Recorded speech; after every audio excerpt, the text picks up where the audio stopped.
Heading into election night, the campaigns and the country were braced for days, perhaps weeks, of vote counting, legal challenges, and even violence. In the end, though, it was over quickly.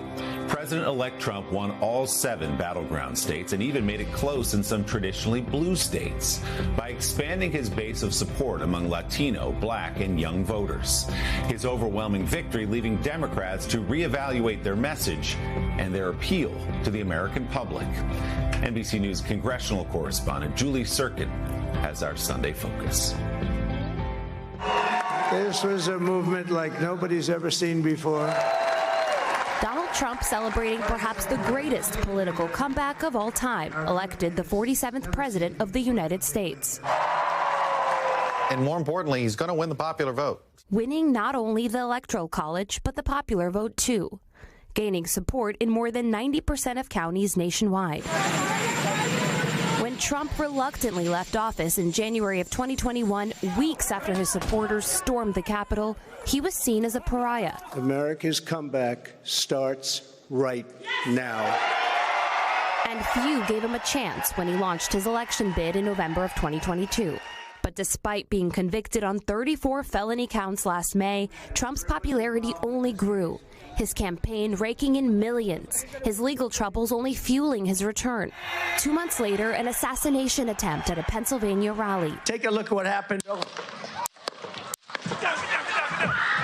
The former president, bloodied but unbroken, urging his supporters to fight.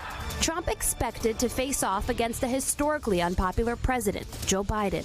But after that infamous debate, if we finally beat Medicare, Biden was out in a matter of weeks, and his vice president, Kamala Harris, was in.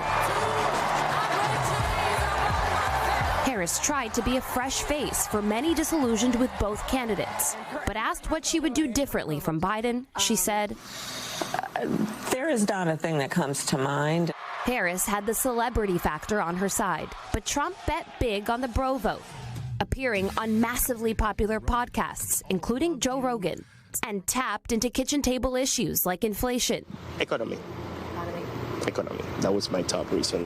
Democrats now dissecting their stunning loss. The road to the presidency runs not through the far left, it runs through the center left, which is where the most of the country is. Exit polls showed Democrats lost major ground to Black men, suburban women, and first-time voters, and a stunning loss of support from Latinos, who helped carry Biden to victory in 2020. This is one of the more remarkable shifts that we've seen in just a short period of time. Latinos cared more about inflation and the economy more than any other demographic group. Trump also capitalized on the issue of transgender rights, blanketing the airwaves with these ads. Kamala is for they, them. President Trump is for you. What could have Democrats done to get your vote? Honestly, have policies that are more applicable to everyday life. In January, Republicans will take control of the White House, the Senate, and possibly the House as well, leaving Democrats with a long road back to power. Where do you see the future of the Democratic Party moving? It's moving to the soul-searching time. This is going to be a long slog back to a majority, not only in the White House, but also in Congress. And Julie joins me now live. Julie, good morning. So after Donald Trump's sweeping win on Tuesday, where do Democrats begin to address those problems, and who are they looking at to lead them into the future now? Both great questions, Willie. Good morning. Look, for Democrats, it's the way Mark described it, right? It's soul-searching time.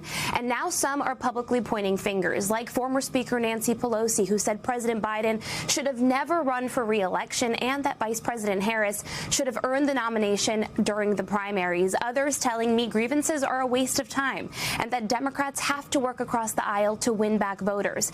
As for who leads them, well, that's the big question. A senator told me it's still to be determined. Willie?